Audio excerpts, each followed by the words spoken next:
efficient introduction I've ever been introduced. Because usually the introduction is terribly long and terribly embarrassing because, you know, you are presented as the greatest of the greatest. I'll never forget, I was introduced in Havana, Cuba, many years ago by a guy who said, well, this is Mr. who is the greatest, un gran pianista, un gran, el más grande, el señor. El señor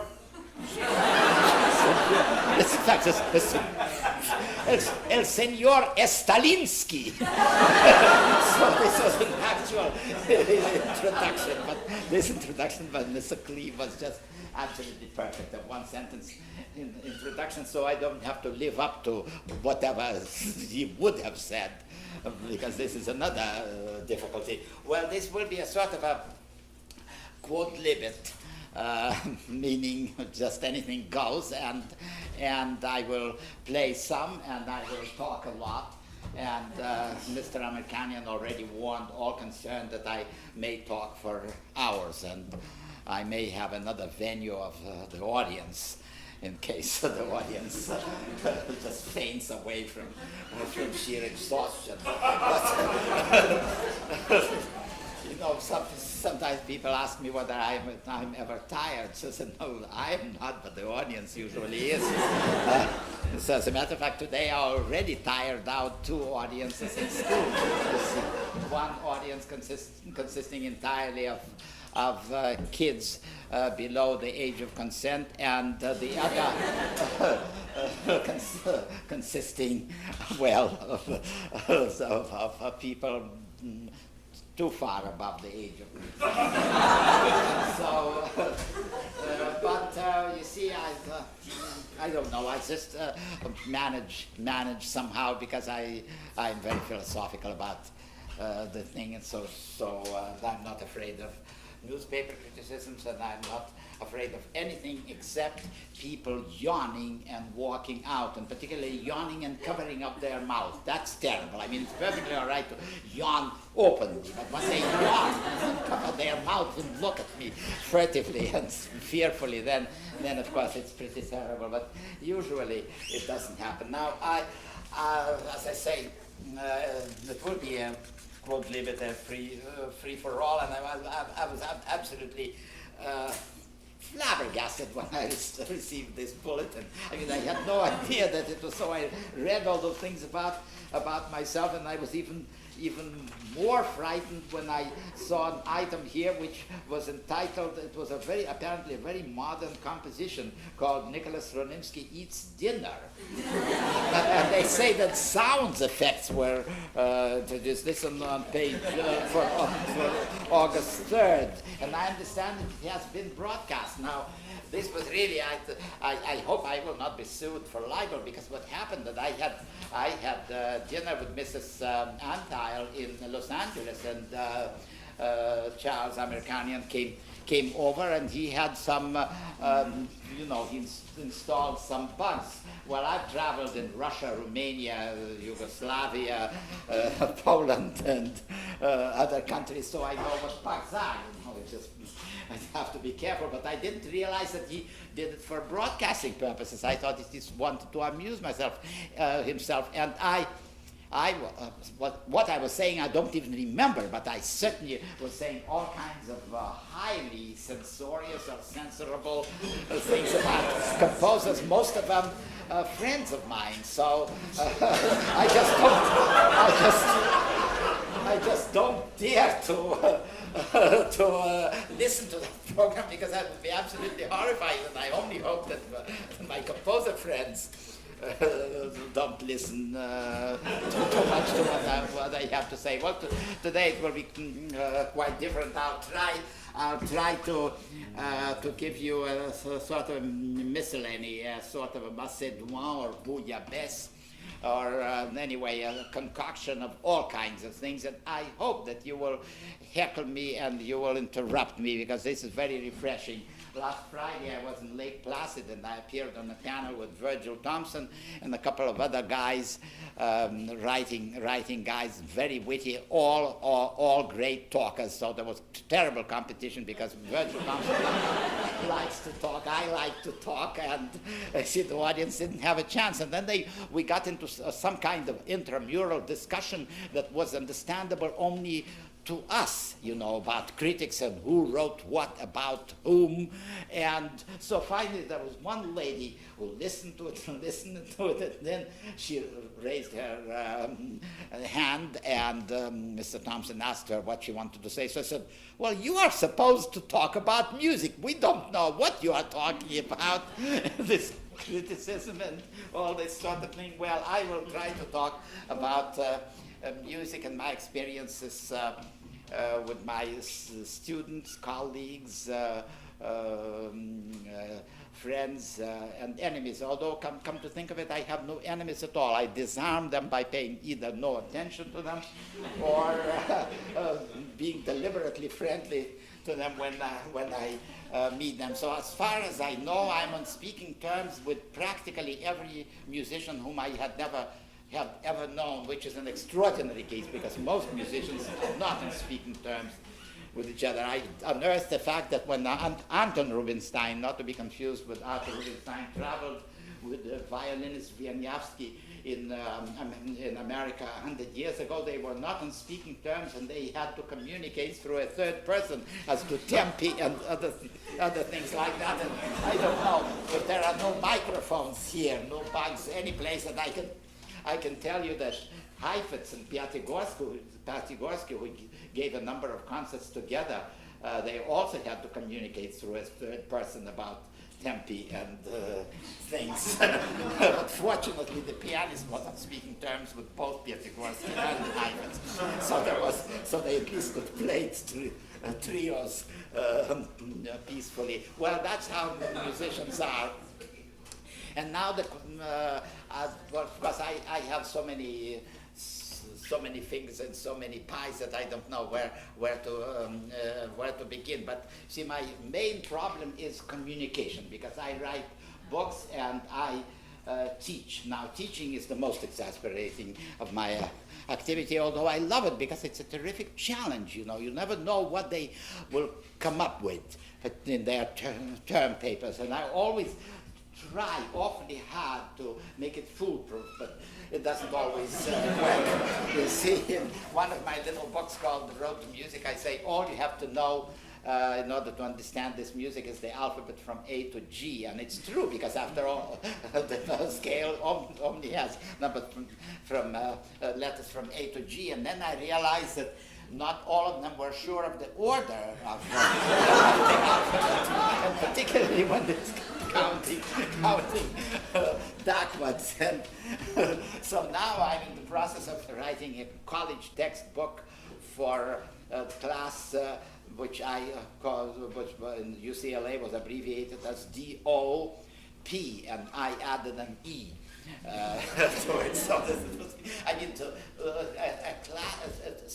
kind of a text that would be absolutely foolproof, that you could not possibly get things wrong. Of course, I never absolutely work, so I get, sometimes people get things mixed up. For instance, one of my students wrote that Schubert was born in Poland and died of TB in Paris, that he wrote the unfinished symphony, sometimes known as Finlandia. Now, I can understand how one could get Schubert mixed up with Chopin, because both names begin with SH, according to their spelling, or anyway, with the sound. But I could not understand why the unfinished symphony is sometimes known as Finlandia. So I called in the girls, always girls, who they're so much more inventive than guys. And so I asked her why the unfinished symphony was the unfinished symphony known as Finlandia. So I said, well, I wasn't sure, but you talked a lot about Finnish music, and I was not sure whether it was Finnish or unfinished. So I so can win. And that I must say that sort of upset me because when I'm confronted with a thing like this, and I really have no answer whatsoever. And then one of the best is also about basso ostinato. Basso ostinato is a mechanical device used by the Italian castrati. This, of course, is also a very imaginative construction. How it happened, again, a girl who wrote that, and unfortunately some of them are quite unprintable. But maybe I'll get them buttoned at the end of the lecture and quote some of them that seem to be absolutely deliberately planned if it weren't for the fact that after all they were writing their term papers and they depended on it. Well, then, so in my desperate attempt to try to convey an idea in elementary terms like, alphabet and so forth, I composed pieces that contained only the letters of the alphabet. For instance, CABBAGE waltz. So I asked one little fellow the other day to spell cabbage, and so he started C-A-B-B, and then he stopped. And then another guy, little guy suggested I. Now that would have killed my because there's no I in music, so I had to spell cabbage the way it was. And then, and then you spell out cabbage twice straight, and then once backwards, which incidentally is not so easy, and then straight again, and out comes cabbage waltz, which was quite a success after I published it. C-A-B-B-A-G-E, and then C-A-B-B-A-G-E, now backwards. E-G-A-B-B-A-C, and again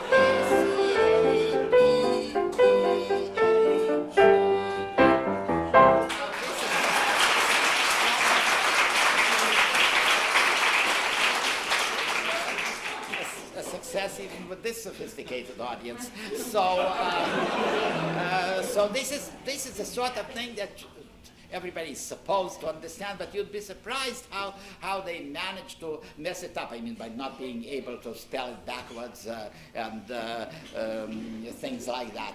And then there is the principle of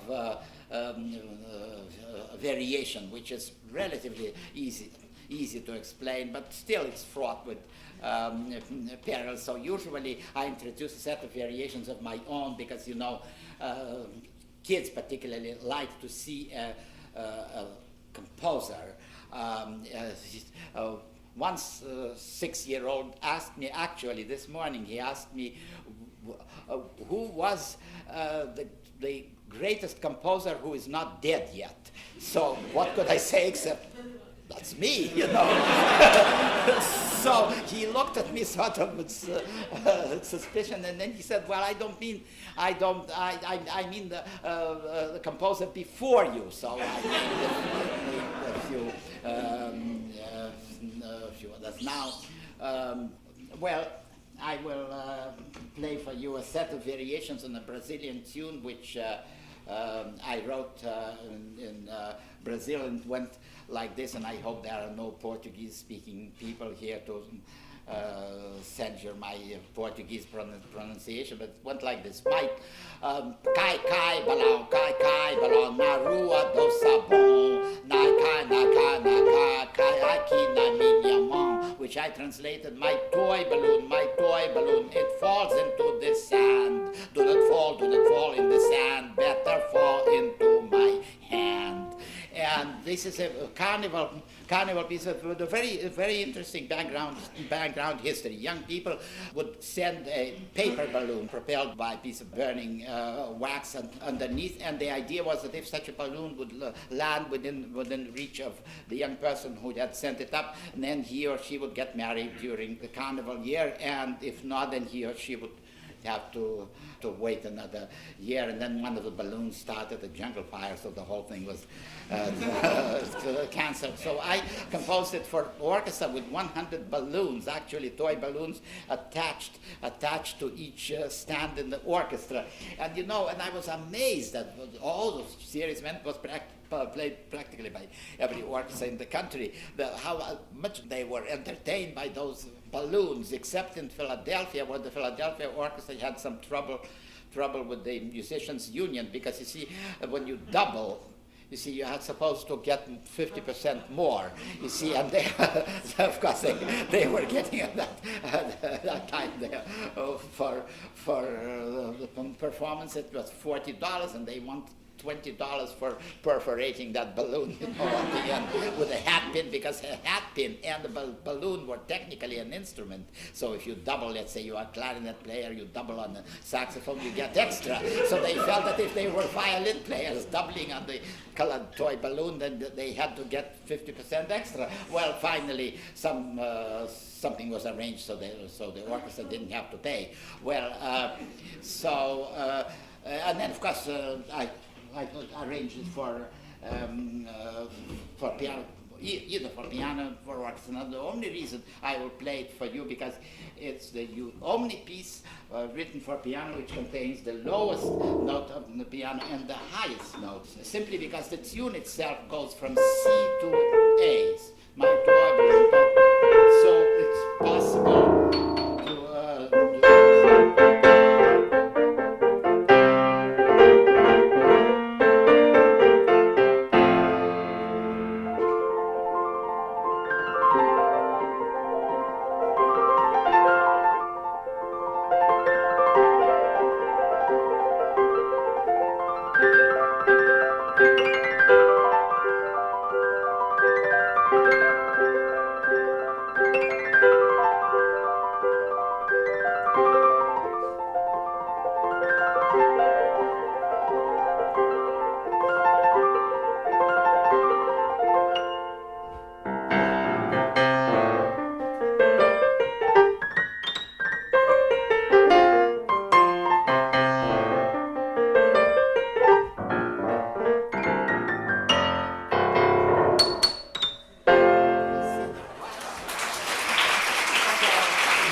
marked it so that nobody could read it. I put up a tin, see a whole tower of those open notes, above and below.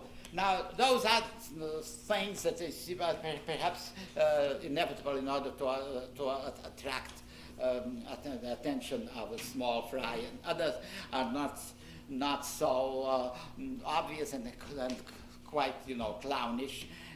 But this is what really I want. For instance, I found that I couldn't do anything with a group of kids. I mean, they were obstreperous and they just didn't want to have anything to do with the piano. And then I told them that if they don't want to play the piano straight, they can learn how to play it backwards, this way.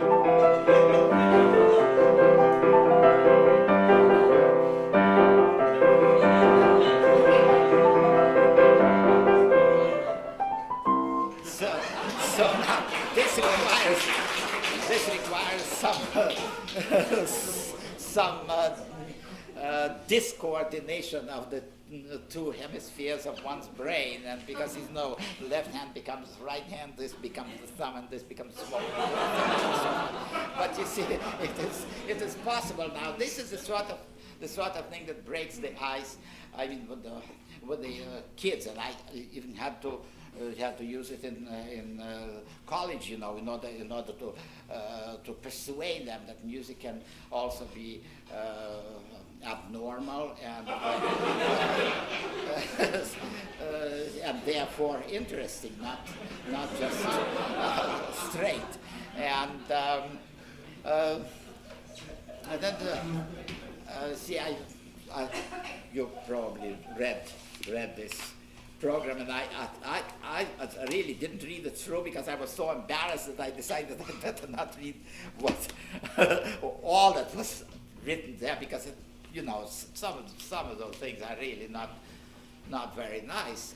I think about me being quite perverse in trying to do everything that you know, normal people don't do. I mean, compose pieces that nobody wants to play, or people, or distort Bach and arrange in different keys and stuff like that. But you see, I amused myself this way, and then all of a sudden I found that the world has caught up with me. You see, my prophetic visions of 20 years ago became now something perfectly all right. For instance, in my book for kids, I demonstrated methods of playing, of harmonizing a tune, a simple tune in different keys. And now, of course, this is nothing at all. I mean, it's called tonality, but I did many years ago.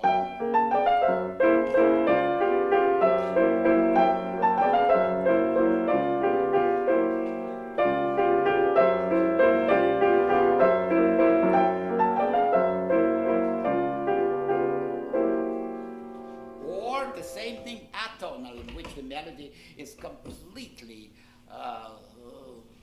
twisted and tortured so that you can just recognize the outline. Now, I played it for an older man who was a very academic composer, and he suddenly rose and he said he had to leave. He had to go to the lavatory because he was sick. He got sick.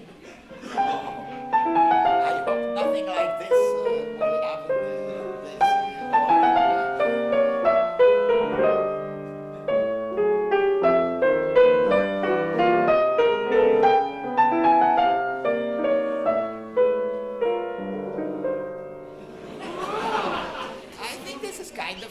And of course, technical, yes, of course, I mean, it was beautiful, but you know, it was many years ago when I composed and particularly put it in a kid's book, where it was not supposed to be so very beautiful.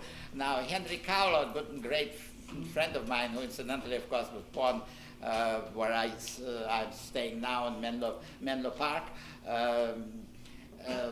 played quite a trick on me some years ago. I have a daughter named Electra. Now she's a grown-up lady, has her own kids and so forth. But you see, when she was very little, I used her as a guinea pig, and she resents it until this day. She said that I should have had my head examined doing things like that. Now, for one thing, I wanted to prove that a little kid, unprejudiced, can learn anything. That you see, what happens is when they go to school and then they are ruined because they cannot learn. For instance, in France, children are so smart that a 5-year-old speaks perfect French, and this is a very serious proposition. So I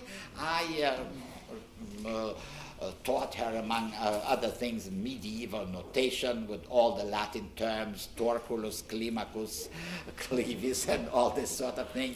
And then, as a matter of fact, her first language was Latin anyway, so our maid had to figure out what ubi est matercula or spuma lactis congelata meant. Spuma lactis congelata is a spume of milk congealed, in other words, ice cream. So that was all very amusing. I also wanted to do a Pavlovian experiment on her with modern music. So, you know, when I was in charge of her feeding, and she cried for her bottle, I would play something very sweet.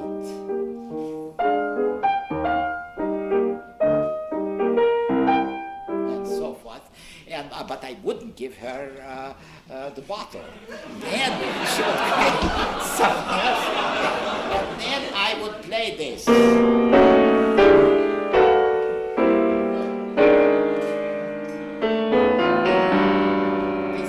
Schoenberg Opus 33A, and then I would immediately give her the bottle. As an infant, therefore, she associated, just like a Pavlovian dog, she associated satisfaction, gratification with this, and torture with this. So now those things somehow come back and sort of haunt me. And so, well, Henry Cowell was telling this story, and I think he added some details, various people. And now, a couple of years ago, my daughter went to a party where there was present the choir master of a suburban college. And everybody was telling musical stories, and some stories were unmusical, and some stories were not nice at all. And so she said, well, Nicolas Slonimsky, and he taught his daughter to like modern music first and foremost, and then he said, he had a daughter, and the only daughter, her name is Electra. There was she. So, of course, the company just cracked up. And so he became offended, He was one of those very self-respecting individual for a European. And he said, I don't know if you feel that it's so ridiculous, I won't tell you the story. So I said, go ahead, tell it. So he went through the entire story, and I said, you don't know the name of Nicolas Slonimsky? He said, yes, we do, and the daughter is right here. You see? And so now whether this is actually whether it can be cited as conditioning, I don't know, because more experiments have to be made, and I suppose it is not exactly so, but I definitely can say that dodecaphonic music can be made quite palatable, as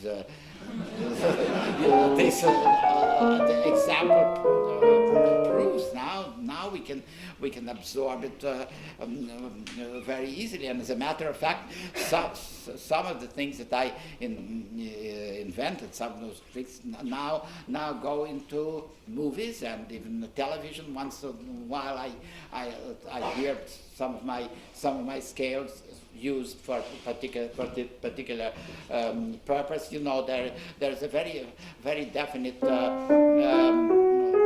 correspondence between certain scales and certain images. For instance, this scale is, as far as movies are concerned, always represent heavies, and then heavies in the old-fashioned sense, meaning heavy, Nazis and so forth, not heavy dudes, or anything serious. But and also people who done it. So see, so when I go to a movie, which I do all the time, and there's a mystery story, and then a guy comes in, and I know he done it. So it sort of spoils for me. Also when Jean Harlow, in her movie biography, goes up a ladder in the studio, and the harp plays. So I know in advance that she will collapse, and so she collapses because this is the whole tone scale, and or else when a woman is driven insane by her husband who wants her money, then of course it's the same thing, but only tremolo in the strings. And then you can be sure that that she will go insane. But this is really it's very, very interesting, because this whole tone scale, that started way back. In fact, one of my favorite questions of knowledgeable people said, who invented the whole tone scale, or who began to use it a lot? Well, the usual answer is Debussy, but as a matter of fact, Glinka in his opera Ruslan and Ludmila uses this scale than the black magician. So all those things are very interesting, but they are byproducts of my study. Then finally, I decided to do something drastic. I decided to publish a book which would incorporate scales that are at least possible, but not. I mean, it's I would call it now mission possible. Some of those scales and melodic patterns look quite wild, and some of them look like modern paintings. This, for instance, I mean, I will not try to. What? I've never been able to play that page. Oh, you know the book? I've been working on the book for 5 years. Oh, goodness! Now, can you imagine? Well, I'm a reed player too. Well, what? I play reeds. So Oh, well, no, you can't. Well, so you know this book. Well, anyway, well, that is terrific, because, you know, when I submitted this book to the publisher, he asked me, how many copies do you think it will sell? So I said 17. So, he was completely taken aback, because, you know, he never met an author who just would give the exact number of things. So he looked at me and said, but why 17? Because I said, because I have 17 friends who can afford $25. I said, we'll pay for it. Well, as a matter of fact, pretty soon it sold 1,700.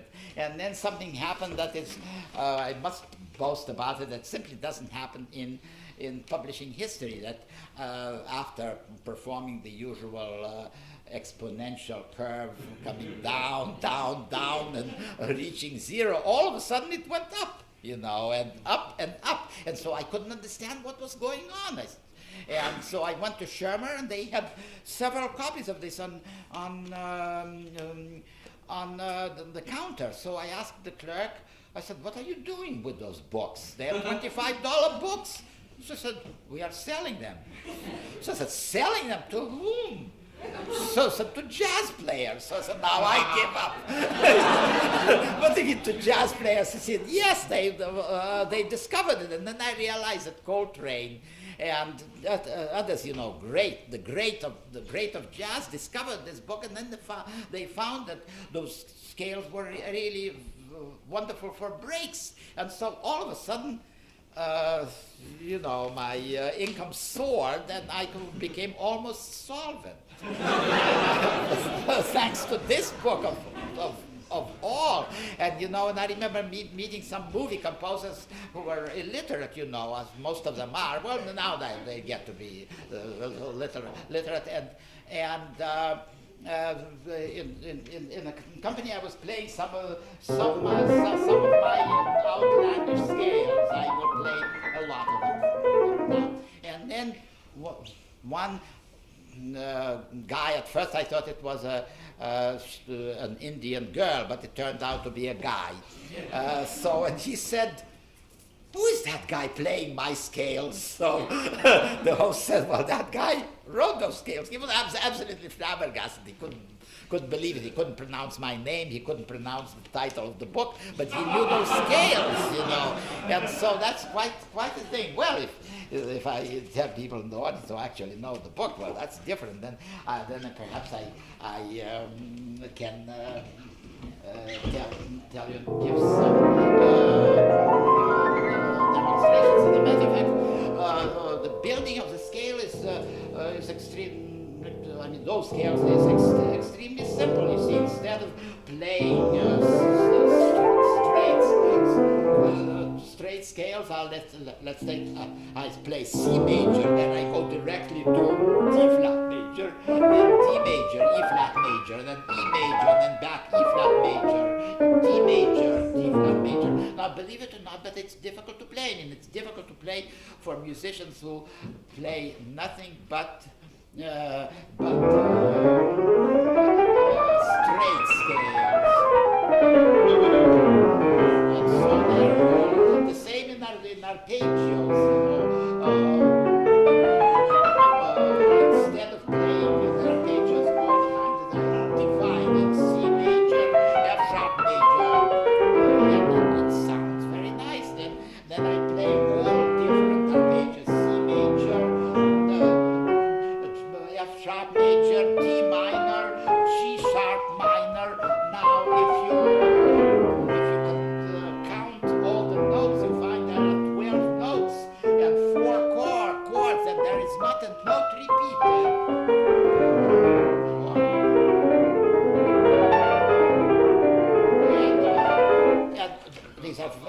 very nice sounds. And then now I hear them. For instance, the other day I heard nuclear scientist who invented this, who found the secret of life and could duplicate clones, that is offsets of an individual in any number of people. Now he was being kidnapped by an unidentified baddies with a Czechoslovak accent, and well, this is the only accent you can use now in the movies. You can't use the Italian accent. You know, my favorite commercial, Mamma Mia, has been driven off the air on account of that. And you can't, of course, you can't use Spanish accent. I mean, that's frito bandito. I mean, that's terrible. That's racism. And so, but it's all right to have a Czechoslovak accent. So I hear this. Well, so those baddies are preparing something. You know, they brainwash him with fluoride oxide or something like that, or common salt, and and I hear this right out of my book. Well, so I'm very much flattered, because I never knew that I could contribute to the kidnapping of a good WASP American scientist by daddies with a Czechoslovak accent with just doing this. And then, of course, it always flatters me, because it's, you know, I always remember Shakespeare, Brief Candle, you know. And here it is. Now I will play for you some examples. Now, as a matter of fact, those scales are extremely easy to compose, because they can be composed by arithmetical formula. For instance, this scale, which is sort of very impressionistic.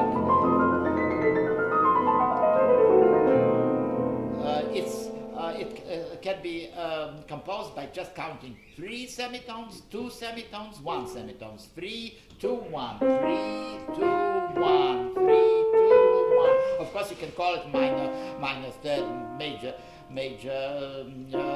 second, and minor second, but I feel that it's more logical to just have the numbers. And then I found remarkably enough that any kind of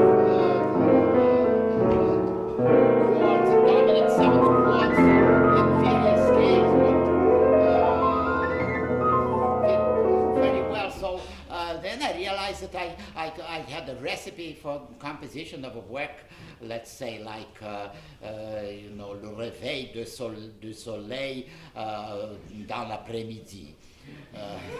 It's a little bit off, because what was the sun doing rising in the après-midi, but in the afternoon. But this sort of thing, all you have to do is mix up these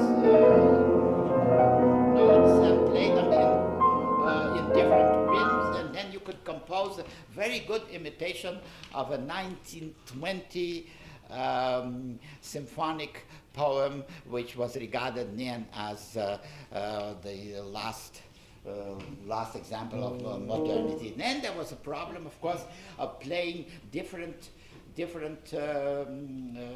rhythms.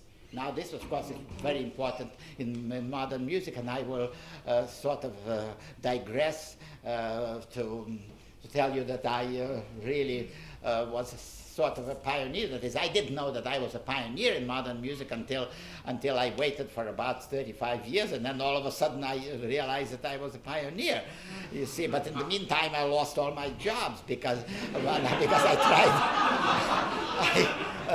tried to imagine conducting Ives and Varese at the Hollywood Bowl in 1933.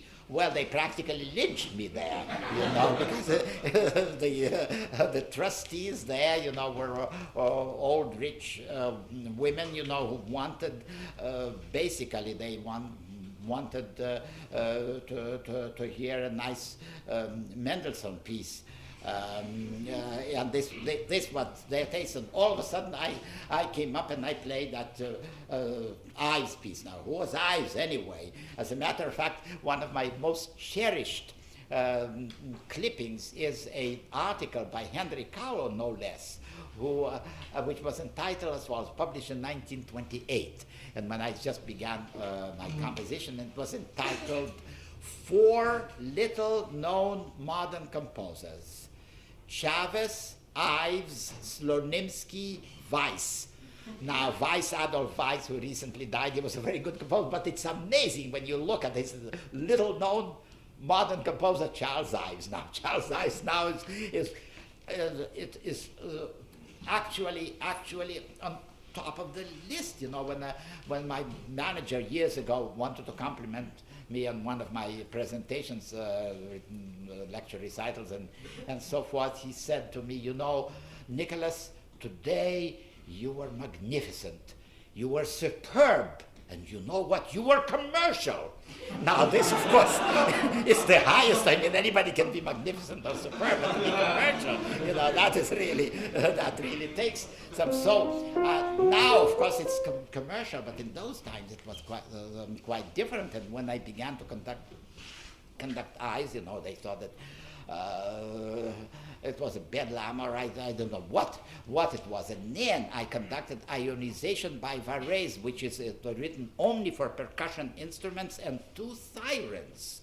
So now, of course, those poor players of the Los Angeles Philharmonic, they couldn't play, neither could the New York Philharmonic, because it involved counting in five.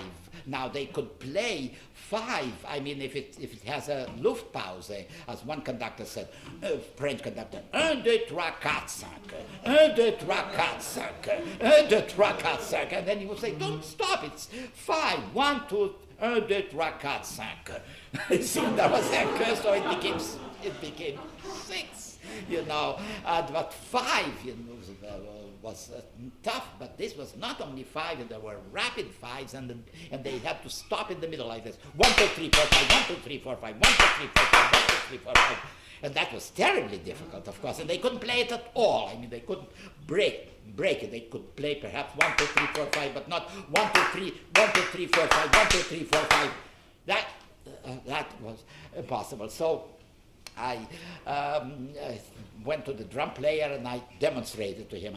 I had never played drum in my life, but at least the rhythm was correct. And the old man, Alfred Herz, the German composer who was the father of the Hollywood Bowl, he asked me, he came to the intermission because he was fascinated by this exhibit, and he came to rehearsal, and after the rehearsal he asked me whether I was a professional drummer. So I said, I've never handled a drum in my life, but at least I know how to do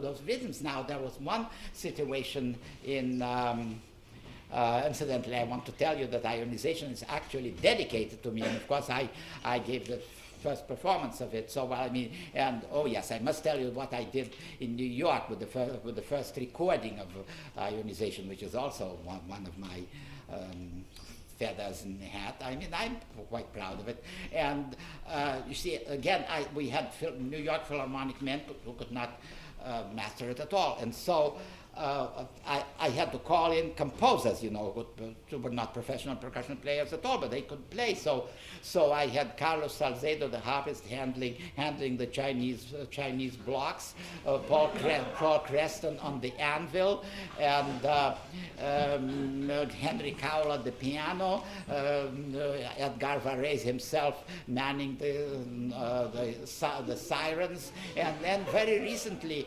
William Schumann, formerly president of Lincoln Center, gave a lecture at UCLA, and he mentioned the fact that he met many friends there. He said, incidentally, I see in the audience a friend of mine who really started me on my musical career. He said, this is Nicolas Slonimsky. Under his direction, I played The Lion's Roar. It's one of those things you see in the recording of ionization. But he said, apparently I didn't do so well because I was not re-engaged and I had to go into composing and then musical administration. And so that was extraordinary. I mean, I really had a star-studded personnel in the recording of that work, ionization, which now is a collector's item, but it will be reissued. Well, anyway, now about Ives. Ives, of course, composed polyrhythms, and things that were different rhythms at the same time. And in the second movement of his work, Three Places in New England, which incidentally I arranged for publication, well, I might as well be proud of those little things. I mean, they're really now very big things because you see, nobody cared for Ives and Varese and the rest of them in those times, except Henry Cowell, myself, and a few others. And so there were four. The movement represented the meeting of two village bands in a small New England town, and they were playing two different marches. I mean, more or less the same rhythm, but at different tempi. So 3 bars of the of one march equaled 4 bars of the other march, because as I say, the marching bands just got together simultaneously, not prearranged. They were not playing together. So I, on the spur of the moment, I invented a way of conducting 4 bars a la breve with my left hand and 3 bars in 4/4 with my right hand, this way. 1, 2, 3, 4. Now slow motion, just to prove to you that this is not a fake.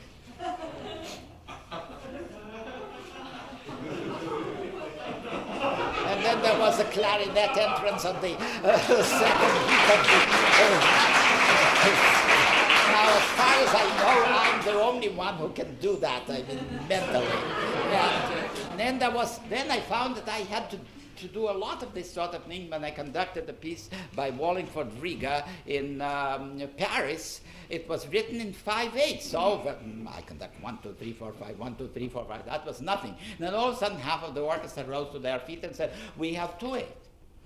And so I said, "All right, 2/8, 1, 2." Then the other half said, "But we have 5/8." Now, every minute of rehearsal time cost $7, and that was cheap, you know. Now it's much more expensive, but anyway. And my concerts were sponsored by the Pan American Organization of Composers, whose total budget for that year was $32.50. So I had to be very, very careful about it. And so I said, "Well, what can I do?" So I said, "Well, the orchestra that has 5 follow my right hand, and the orchestra that has 2 follow my left hand." And of course, the eighth notes, where it was 5, 8, 2, 8, the eighth notes were always the same, so it went like this. Coinciding on every 10th beat.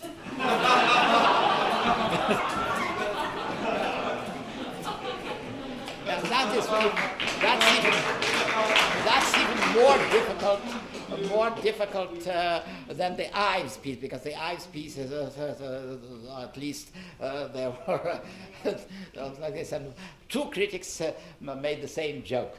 They said that my conducting was evangelical, because my right hand knew not what my left hand was doing.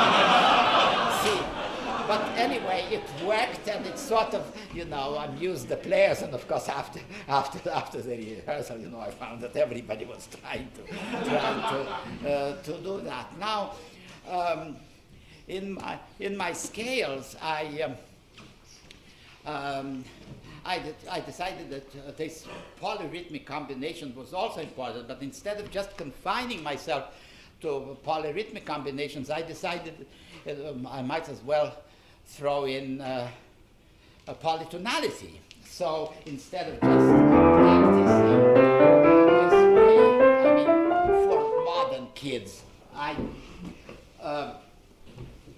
arranged first, let's say, E major against C major, first straight, just polytone.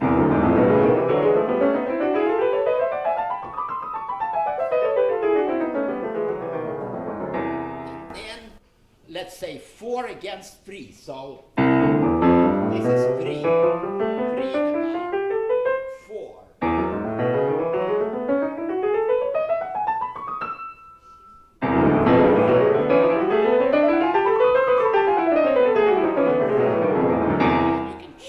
Because I see I start here and I end here. Now, so there's more than an octave, so you can check on my not cheating or listening to one. The most difficult thing was 5 against 4, you know. Then.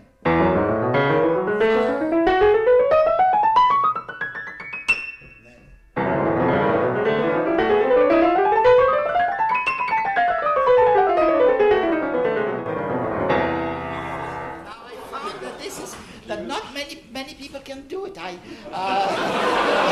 mean, pianists, absolutely first-class pianists, they were completely lost. I mean, I don't want to name names, but I mean, just great names in the piano world. So I said, how do you do it? How do you do it? Well, so I said, well, it's very simple, 5 against 4. So I said, well, I can't do even 5. Well, that's alone. You say, well, that's too bad. But young pianists, nothing at all. I mean, they just sit down and do it, and even kids, you know, of course, not to mention jazz players. So apparently there has been some progress progress in music. Now, one of the most difficult probably scales is a polytetrachord here, when there are tetrachords in all 12 tonalities. C, F, B flat.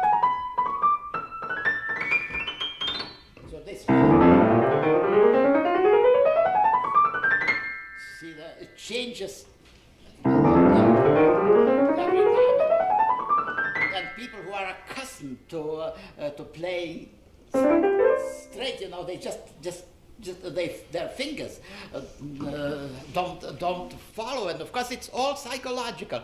I had a class of school marms many years ago, you know, they wanted to know something about modern music, and so I show them all kinds of scales. Well, that was just too wild for them. And then I explained to them that there are certain scales that are major and minor scales. As a matter of fact, it's a late development that modes, particularly Greek modes and the ecclesiastical modes, are different, and they sound modern when applied by Debussy or somebody. So I said, well, this, for instance, is the Dorian mode, D for Dorian. And so I asked one of them to play the C major scale, and she played it very brilliantly. So I said, all right, play the same scale, but only start on D. So she so I said, no, don't touch black keys, just white keys. It's the same fingering, the same place. Just move one bit. So I said, but this is wrong. Do you mean minor harmonic? Or do you mean minor melodic? So I said, no, it is neither. It's Dorian, and it's much older than any of these scales. So she had tears in her eyes. She said, but this is wrong. I can't play. So I said, all right, it's wrong, but try. Just move. Play C major scale. Brilliant. So the same thing, one key to the right. Can't do it. You know, so obviously it is psychological because it doesn't involve any difficulty. I mean, the same fingering, the same white keys, nothing changed. And yet she was absolutely bewildered. And obviously she thought that I was some kind of a monster who came in to torture her. And then almost simultaneously, or perhaps even before I was always moving against the mainstream. So everybody was composing dissonances. So I decided to compose a whole suite of piano music, not using any dissonances at all, just consonances, nothing but thirds and sixths, but make them sound dissonant, you see, by using different keys. And this is the way I did it. I decided to use only white keys on the right hand and only black keys on the left hand, and with the understanding that there would be no dissonance whatsoever. So I could have one of those measuring devices that would show you zigzags, in case of dissonance. It was just absolutely straight line,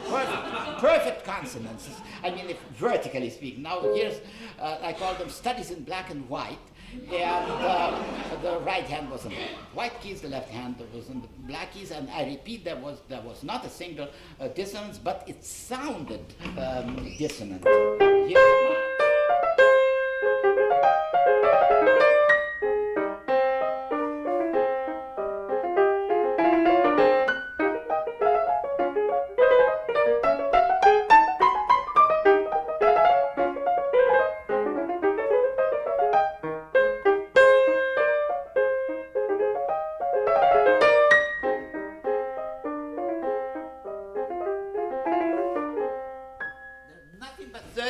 but they sound dissonant.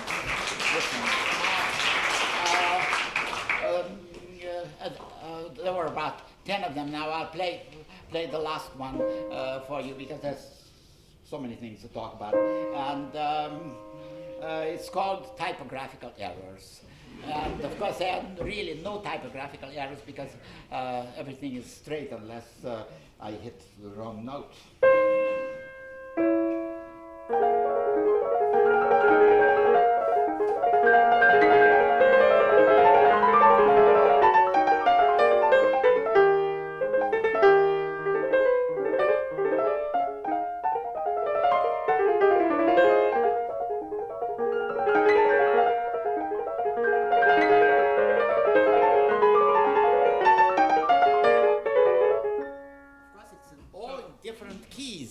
But if you go vertically, it's nothing but consonances. And then I wrote quite a few pieces according to the same idea. All consonances and sometimes all triads. Nothing but consonances and triads. So it's supposed to be elementary, but in different triads and.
On this series of 4 different triads, mutually exclusive.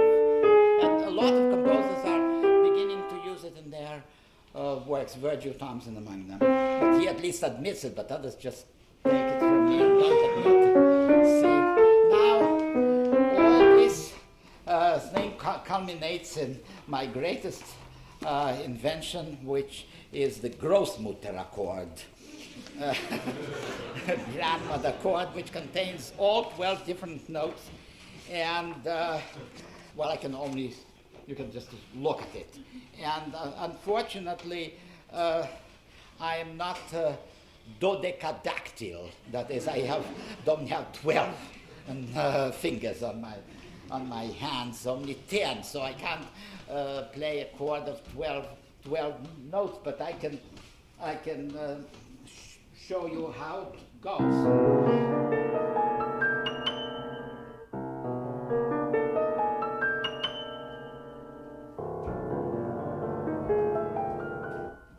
Now, about 10 years ago, I received the score of a Swedish interplanetary opera called Aniara.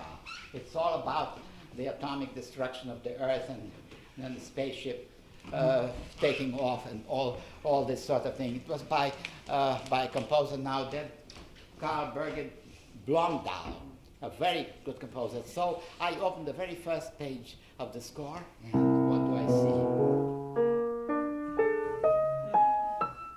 The same notes, the same registration, the same notation.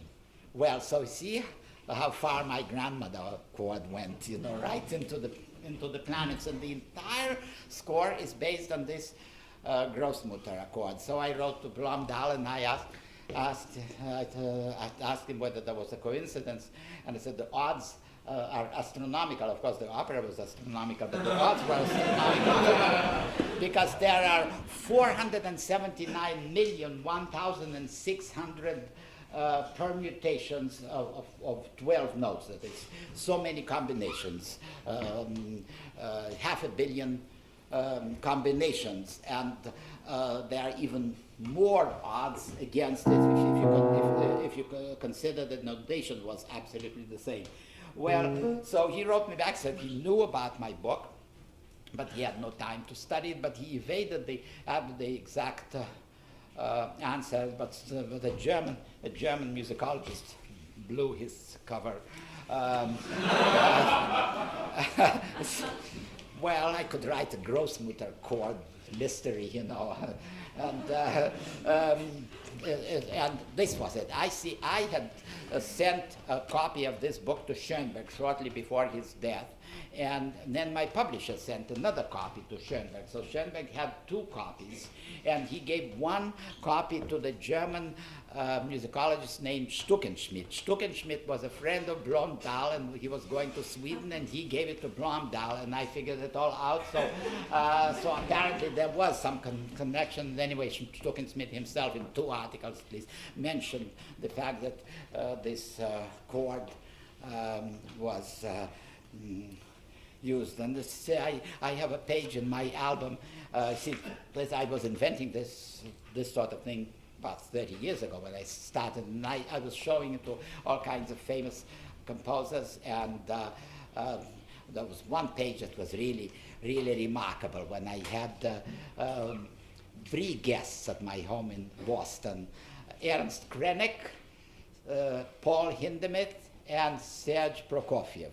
So Ernst Krenek wrote very learnedly about this Großmutterakkord, that this is a very important chord, and it can also be arranged by turning the grandmother upside down, and all the intervals, of course, would come out the same way. Paul Hindemith wrote in his Gothic German, I wish the grandmother prosperous life and multiple progeny. And Prokofiev wrote in Russian, very typically, "To hell with grandmother, let's write real music." Now this was typical of Prokofiev. Well, anyway, that grandmother apparently travels and in all kinds of places. And then I, as I say about other things, I find time and again that composers